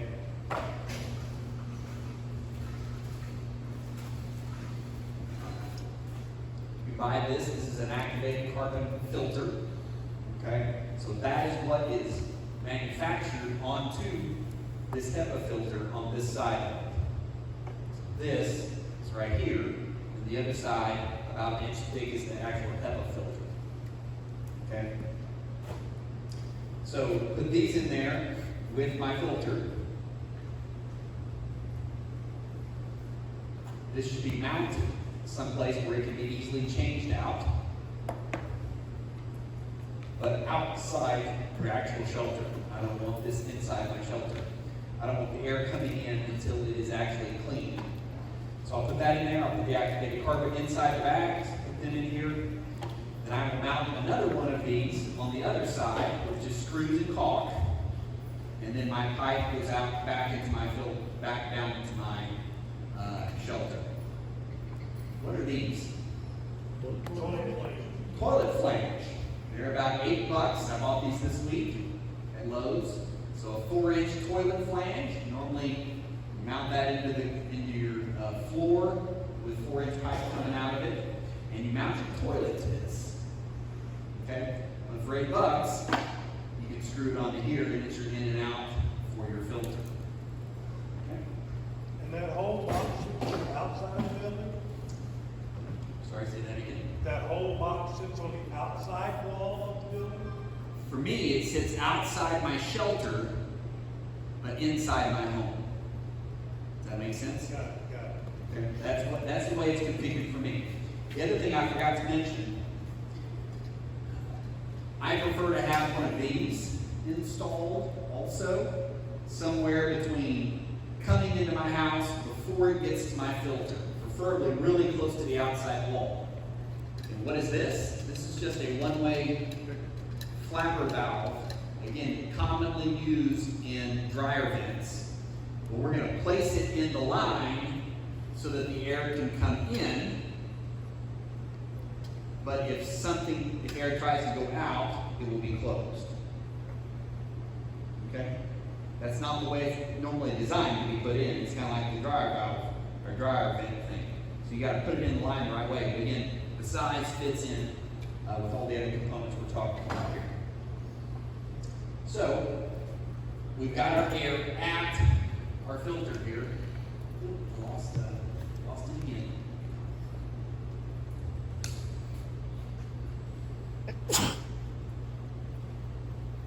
Let's look at that for a second. So this is actually inside my shelter. So I've got it's in my basement, concrete floor. I've got concrete block walls that are filled concrete block, and then I have on one end of my shelter, this is my intake assembly. So the pipe comes down from the ceiling.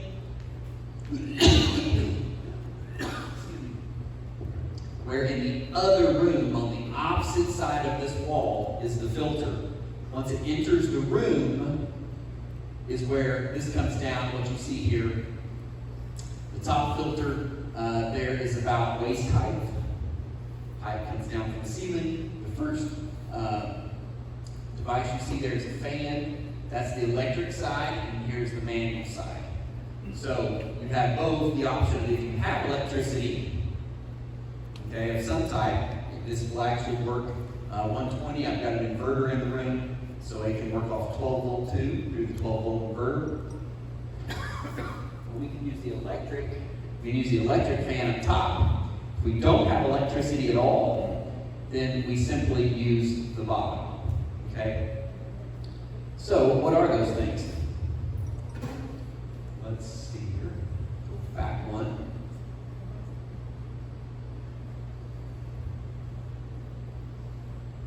So we have an electric fan. This is an inline duct fan, again, 4-inch size. This does 190 cubic feet a minute, uninhibited. Now, how much do we need per person?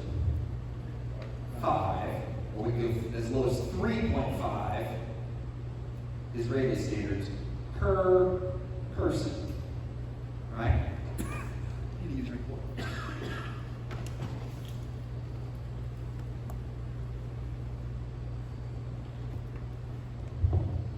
So if our goal is 5, and let's say my shelter holds 10 people, what's the math on that? 50. 5 times 10 is 50. And this one does 190. Is this sufficient? How much restriction does all your filtration? There you go. You got where I'm going with this, okay? And I thought I had the right answer last time I taught this a few years ago, but I hadn't done the math on it. And Dan asked me that question because you're both engineers sitting over there, okay? And Dan was like, well, what about the drag? I don't know how you put it. What about the drag or air pressure on that going through the filter? You're exactly right. These are rated at uninhibited. That means nothing is restricting that airflow. Just like you guys turned it on right now. Blow out. This is a variable speed, by the way. Maximum 190 cubic feet per minute. And this fan's $60. I bought this one this week. But once you put a filter over here, particularly multiple filters, plus pipe with turns in it and all that type of thing, there's math, and it is way beyond my math. Maybe one of your engineers can do it. But I briefly talked about the HEPA filter. I looked up what the HEPA filter, how much resistance, I've got it in here, how much resistance would the HEPA filter bring, and it's basically about 27%, but there's a lot of factors in there. Airflow, how much airflow is coming through, how much the filter's been used, all that type of thing. But 27% is what it reduces that the HEPA filter did. The activated charcoal, all the different things. I figured I was pretty safe to say it's going to be reduced by about 50% with that kind of a filter. So 190 reduced by 50% of flow is still 95 cubic feet a minute. Okay? And I have this installed, as you see here, or as you did see there, and I've turned it on, and you get a good amount of airflow through the filter into the room. I am confident that my 10 people would have adequate airflow from this unit. Okay? Questions on that? Now, the other method here, which is the manual method, down at the bottom, I go back to the picture. Yeah, they're back to the picture. So each of these units here and at the end of that one is capped. That way, if that one wasn't capped and I tried to use this one, where would it pull the air from? It would just pull it right out of there and come back down here. It would never go through the filter. So I keep the opposite one capped, okay?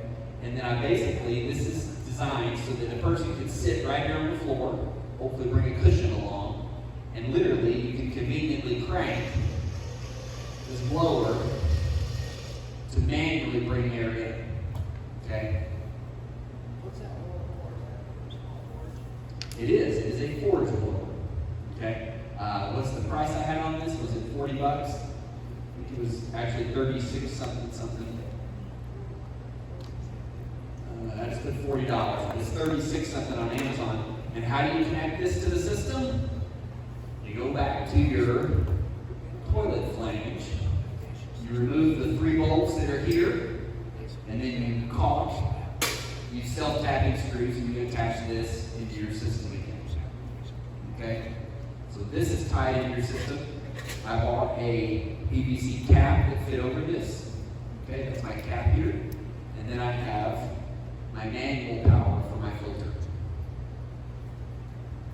Questions on that? Is that able to pull anywhere near the amount of air? What's that? Is that able to pull anywhere near the amount of air? No. Pulling the amount of air with that depends completely on what? How fast you crank it. Okay? It pulls about half the air that the other one does. But it's all based upon crank speed. So, is it a perfect solution? No. But it's something. If you're trying to survive, great job for kids. Crank harder. If you want to breathe, crank. So we've got the manual blower, the filters. What we have here is a HEPA carbon filter. And you can pick different ones of different sizes. This is actually made for like a room air purifier. That's what this is made for. Okay, and they make them different sizes and different shapes. I got my first set of these at a bin store, where you dig through the bins of return items, and for $2.99 you get whatever. I found a bunch of these. They're all brand new. So that's what I started with. But you get different ones of different sizes. And now they have a toxin version of this. It's actually green. It has a better carbon filter is basically what it has. And so I priced those. A 4-pack of those is about $40. So it's about $10 a piece to get the toxin type ones that have a little bit of better built-in carbon filter. What kind of toxins is it supposed to remove? It talks about removing things like smoke smell. It'll do smells too. So it talks about things that are common. It's not going to say, well, it'll remove sarin gas, Okay, but it talks about it's going to remove pet smells and allergens out of the air and smoke smell and those types of things. Common household Sort of things. VOCs, like if somebody got carbon blue, it's kind of. Yes, it will remove VOCs. It is something it does talk about. Volatile organic compounds. If you're not familiar with what VOCs are. Okay. So the activated carbon in the bags, again, I would recommend if you're going to do this that you get 10 pounds of this. So that's $60 is 10 pounds. This is 5. So 2 of these bags, and then the mesh bags to put it in. This is what's priced into there. And that should get you at least 2 fills on your carbon filter, if not more. And again, you're not going to really open that and put those in until you need it. The other things, the wood, if you buy the plywood, the little hinges, the latch, screws, all that stuff, wood glue, caulk, about $40. And if you have, like me, I got scrap plywood, and it makes that price a lot cheaper there. Total about $444. Plus, and the main variation there is how much PVC pipe and how many fittings, and what different fittings you need to get it from outside your shelter to inside your shelter. If you can do it with less pipe and less fittings, then it's going to be on the cheaper side of that. Questions on that? You have to worry about an outlet. You are going to have electricity. No, I mean an outlet. Like Oh, yes, an outlet, yes. I was thinking receptacle outlet, yes. That's a good point. So, outlet, and that's part of the dryer vents. This one, the cheaper one, we use on the inlet side. On the outlet side, we use a little more expensive one. Again, together, they're both just $40. But this is the one I use on the outlet side. It has, let's see if I can activate it, a heavier metal door. Okay? And for me, I put this on the opposite end of my shelter. So one end is the air coming in, and the fresh air passes through as I create air pressure inside my shelter. And you want an increased air pressure inside your shelter. That increased air pressure is from you cranking or from turning on the fan. It will then begin to force the air out slightly, and it will open the door and it will go out.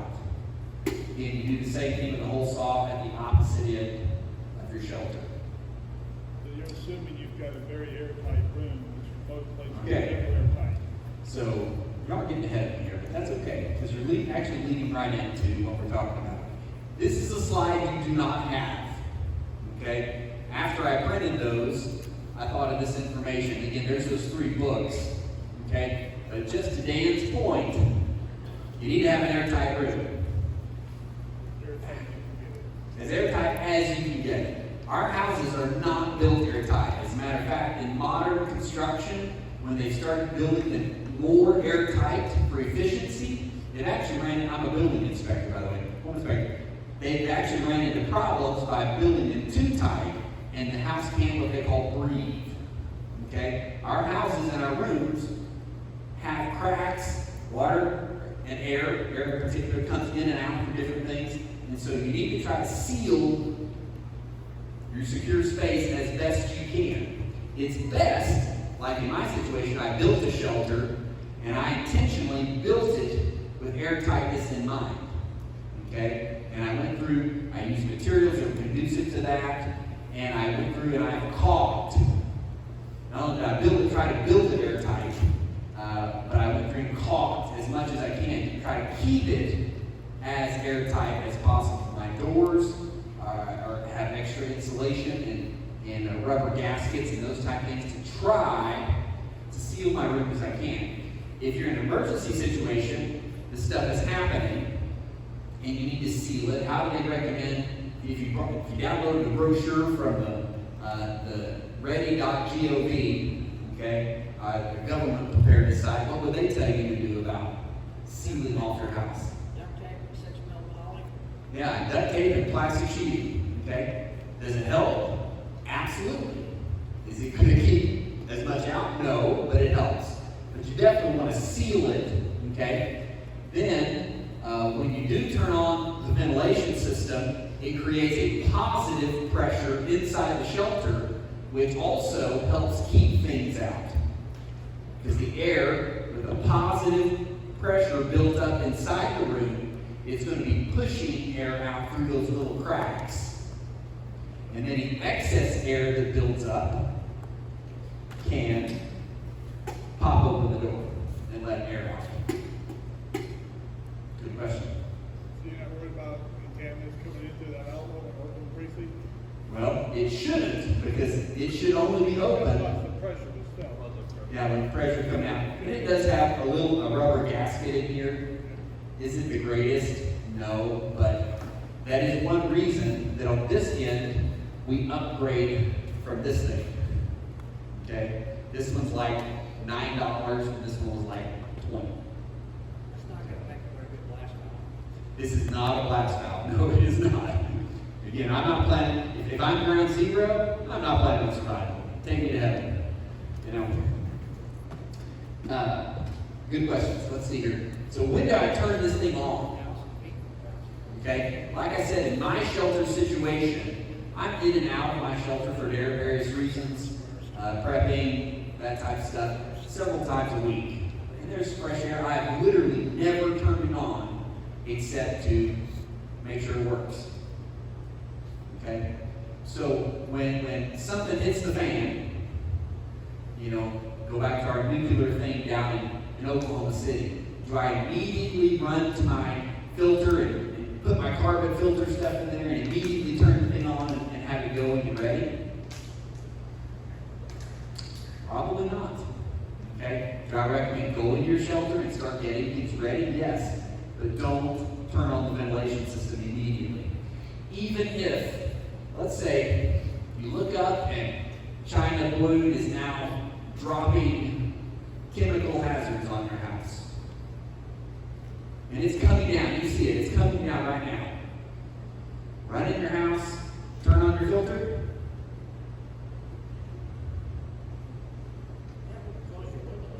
Definitely close your windows. Absolutely. Definitely get in your house. Definitely seal it up. Close your windows. Close your doors. Get in your shelter. But I'm not turning on my air filter. Why am I not turning on my air filter? I don't want to suck anything in. During its highest point, that first few hours, I don't want to turn it on at all. I'm going to keep breathing the air that's already in there, okay, for a couple of hours. Then make sure my activated carbon is in there, make sure the filter is sealed up, then I turn it on. Okay? This stuff will dissipate. Crack the valve on your oxygen tanks and just a little bit to Yeah. put the oxygen A down. lot of foam, a lot of fireness to it. Don't have oxygen tanks, but I've actually considered that. One thing you didn't mention, go with this stuff. Know when you need to do this, what are you using to detect the radiation? Oh man, you're over here again once.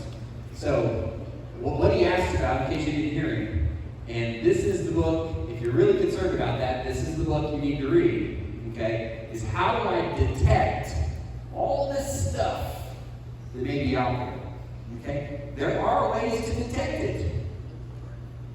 And they are expensive. And there's not just one thing that you can buy that detects everything. Well, some of them aren't going too bad anymore, like the little nuclear. It's pretty reasonable. Yeah, now I've got the nuclear things. Yeah, that's not bad. Yeah, the little card, and there's different things you can use for the nuclear. That's not too bad. But if you're wanting to detect all these different gases and biologicals and all this stuff, you need to read this book, and you're going to be spending a lot of money. Because there's a lot of different ways the military uses, and even our civil defense type folks use to detect this stuff. And if you're interested in that, there's that. Other than that, to really answer your question, how am I going to detect it? Because, yeah, I've got a little nuclear thing that changes color or whatever. But how am I going to know that there's gas coming down and it's sarin gas? Got a hand back there? Your least favorite child. My least favorite child. Okay, yeah.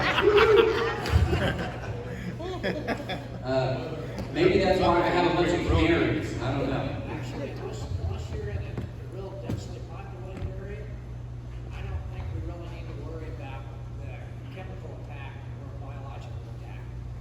Well, another excellent reason to not live in the city. I hate to tell it for all you city folks, okay? But living outside of a target zone, meaning the less populated it is, the less likely it's going to be targeted, is your number one defense. Just a little over 24 hours ago, I was in Manhattan, New York City, and I haven't been there probably 30 years.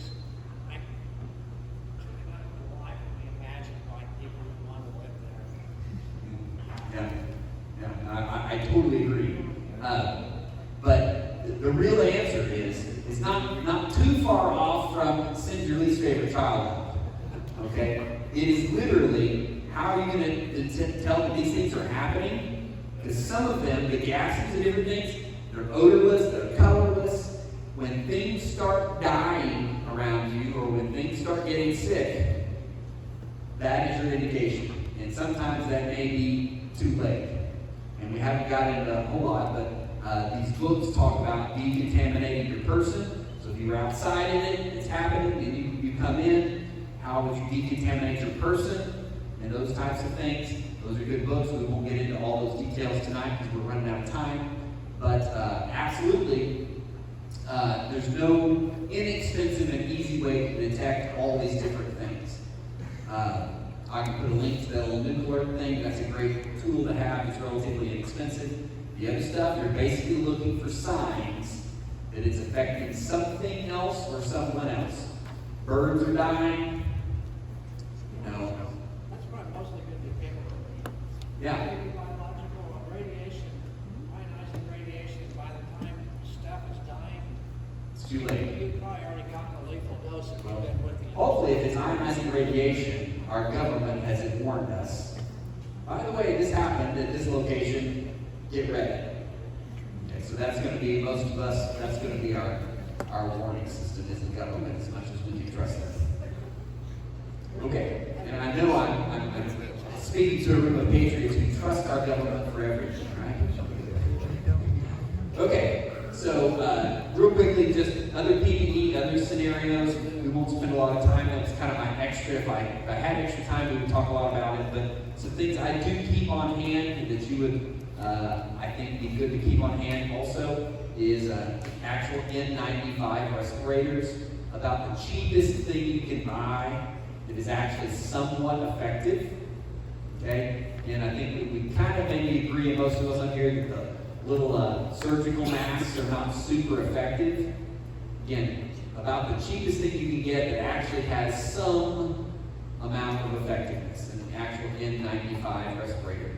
We got 2 plastic straps. You can kind of make it fit your face. By the way, if you have a beard,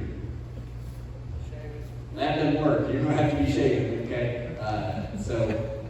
That's just a word of advice. We've got gas masks. This is one I pulled out of my stockpile. You can buy them online. They come with different canisters for different types of things you may be interested in not breathing. Is that an Israeli? This is a mock-up Israeli type, yes. And so this canister has threads here. It has a hole in the bottom that's sealed. When you want to use it, you put the gas mask on, get rid of your beards, all that type stuff. This literally screws in the bottom, and don't forget to remove the seal. But don't remove that early, because it begins to diminish its effective life as soon as you remove that seal. Yes? I've been looking at them up online, and all I've been finding so far is like $200 or $300. Is that the running rate? No, you should be able to get something like this for easily less than $100. I saw some today for an $80 range, but they're even cheaper than that. I would say, if I remember correctly, these for like $50. You can get them in child sizes also. I have some. And then you have to buy these. This is kind of a generic catch-all, but they also have some that are very specific to certain types of things. But what's in here? Activated charcoal. The same type of stuff that's right in there. Yes. Once you break the seal on it, Once you unplug it. the seal, how do you know when that has to be replaced? Yeah, that's a great question. There is no end of service life indicator. Well, I mean, you're in the environment, you're wearing a mask. Is it gonna last an hour? Is it gonna last 9 days? How do you know? Hey, I got Some of my military people help me out here. What do they say to you guys? Well, in Depends the on which military, agent you're exposed to. Depends on what you're exposed to, how heavy the concentration. The main objective is to get that mask on and then And get get out. out of the chemical area. Get out of the environment. To take it off and be decontaminated, of course. But we're not talking days here. We're talking 30 minutes, hour, hour and a half, something like that would be my speculation. Okay, and again, great point there. The point is not to stay in the environment. The point is to get this on and get out. Or to your safety. Or you say, here you go, exactly, turn on the filter there. And also, if you go in confined spaces, like down in the vault, there could be places where it's been oxygen depleted, and no amount of filtration is gonna save you. You can go down there with the best gas mask on, and you're still gonna die. Absolutely true. This does not provide oxygen. So in low areas, a lot of times, there could be an oxygen depleted environment, which is below the 19.5% oxygen, and this can filter out all day long, but it cannot provide you more oxygen. So you're going to have to come in with an SCBA, which is like, as a firefighter, I use with the air tank on your back and that type of thing. And back here, Where would I find some? Amazon. I'll give you a link. Thank you. Yeah. So all the links and stuff will be on, I'll send it out today. I've got everything from heavy duty chemical gloves, maybe necessary, or maybe even just a good thick pair of gloves. These are much thicker than just your typical medical gloves.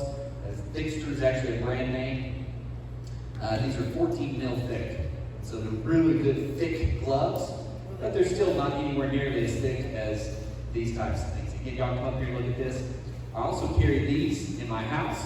I also carry these in my get home bag. And this is just a Tyvek suit. Head to toe Tyvek suit. I buy them by the case for my home inspection stuff. But these, I think I'm paying like a case of them like $4 a piece or something like that. You know, different sizes, but it covers you pretty much from head to toe except for your gloves and your face right here. And so then you can use a mask or a SCBA gear or something like that, whatever. But I keep one of these in my bug out bag, or my get home bag is what it actually is for me. Put a link for those also. I will. I'll put a link for those, yes. Basically what that is, as soon as you get to your shelter, you absolutely. So if you are out and about when this happens, again, we won't talk a lot about it, but decontamination is you don't immediately run into your house if you were contaminated. My plan at my house is we stop at the garage, close the garage door, we take everything off down to our birthday suit in the garage, then we go in to the closest shower, we shower off if we're able to, or we can wipe down or whatever if we don't have running water at that point in time. And then we get dressed in fresh clothes, and this never goes back into the house. Great point. Okay. Well, we are at the end of our time, so we've got to do our giveaways and get out of here. Again, feel free to come up and look at any of this stuff you want to look at. I will put links to buy this stuff if you're interested in buying it. Even if you don't buy it through the links will be made with Amazon, but you have an idea of what it is. And so there's that. So let's draw real quick for our prices. So who would like to draw first? We're going to go closest person here. Draw one of those. Don't draw your own. It looks like it's great. Okay, let's see here. I got Justin, 5504. Come on up, Justin. Justin, don't leave me after you get your prize because you got to draw the next one. But draw in there for a prize.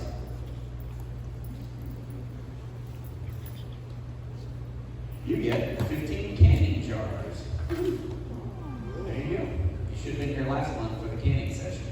Oh, you were? Okay, good. Grab it. Draw for the next person. Next one is Sherman, 5377.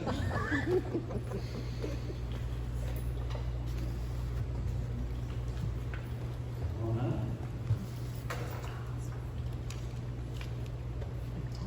You get a prize. Put it in the bottom too early. Let's see what you get. You get a bottle of potassium iodide. So potassium iodide, also known as nuke pills. So if you're in a nuclear event, you take those as directed. What it does, the main problem, one of the most significant problems, is in a nuclear attack is your thyroid absorbs the nuclear radiation, and then you die from thyroid-related issues. When you take those pills, okay, you take them only when you're supposed to. Don't take them every day. This is not an everyday vitamin, okay? But you take these as directed, and then your thyroid will absorb what's in that pill, which is safe, relatively, instead of absorbing the bad stuff. And so that's what those pills are for. So there's that. You get to draw the next time.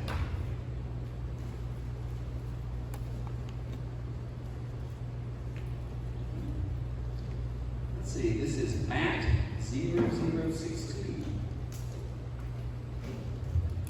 Come on up, Matt.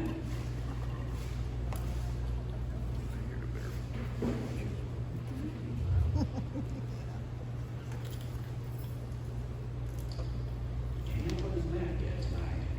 You get the heirloom seeds. So, have a garden. Definitely recommend having some seeds available. If you have to start over with something. This is a variety pack, 40 different seeds, 100% non-GMO heirloom, non-hybrid seeds, vacuum sealed. And I keep mine in my freezer where I actually keep mine like the seed ball does. There you go. Wrap it up.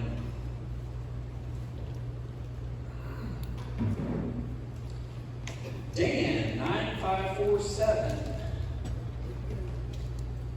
Come on up here, Dan.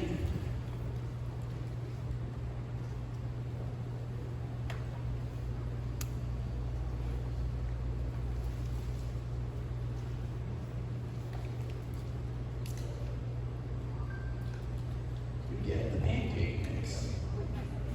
There you go. Enjoy your pancake mix, Dan. Okay, you get to draw the next one. By the way, tonight, in most cases, our meeting is held on that side, and we have to pick up all the tables and chairs. We don't have to tonight. They let us onto this side. So all the tables and chairs are at, you get to leave them where they're at. So thank you if you normally help us, but you don't have to tonight. Robin 4965. I think this is the first night ever that everybody has been here. Normally I'm pulling one name out. Oh, they've already left. man, get the price.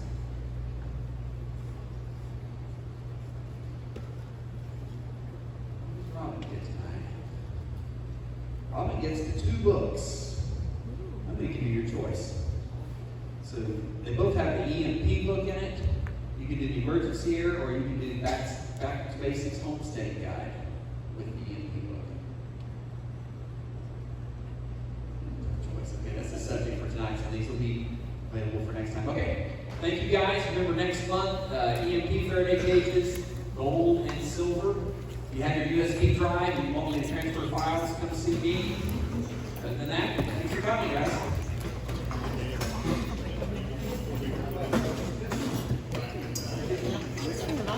And letting us win instead of you.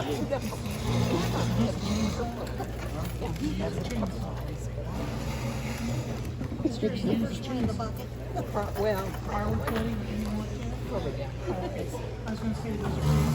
Because I was gonna say, these guys want some of them. I'll take that. Is that yours? You got a church on Sunday? Yeah, she wasn't feeling good yesterday. Just like in general, not feeling good. anyway, see you Sunday. Okay. Bye, guys. Bye.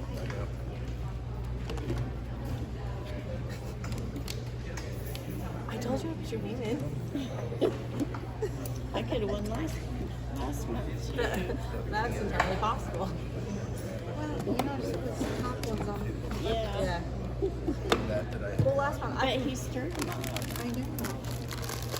I guess he stirred them just enough. Got ours at the bottom and then at the top again. I was gonna say, Karen's probably the first one to put her name in there. Mm-hmm. Because she always shows up half an hour at least. Yeah. Well, she doesn't go home because it's too far, so she comes straight here after work.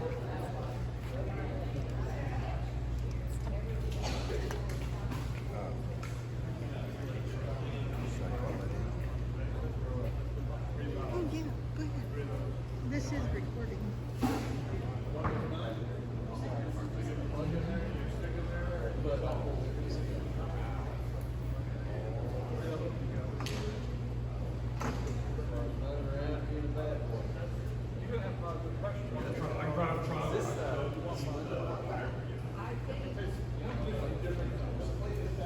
Okay, yeah, it's just a road out there.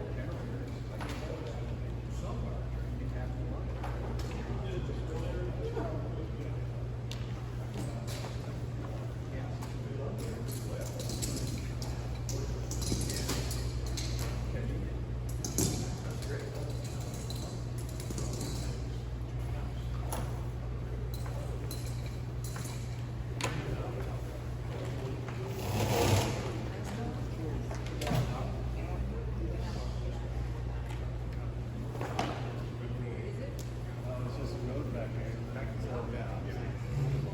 It's none of these built. When you pull in, where the concrete pillars are, that was the drive to the main parking lot. This area was a swimming pool. Then right along there.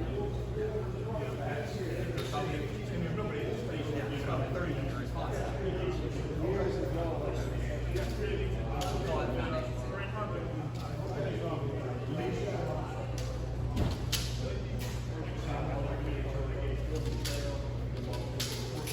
If you've got something like that, they can push more water. More water than fire.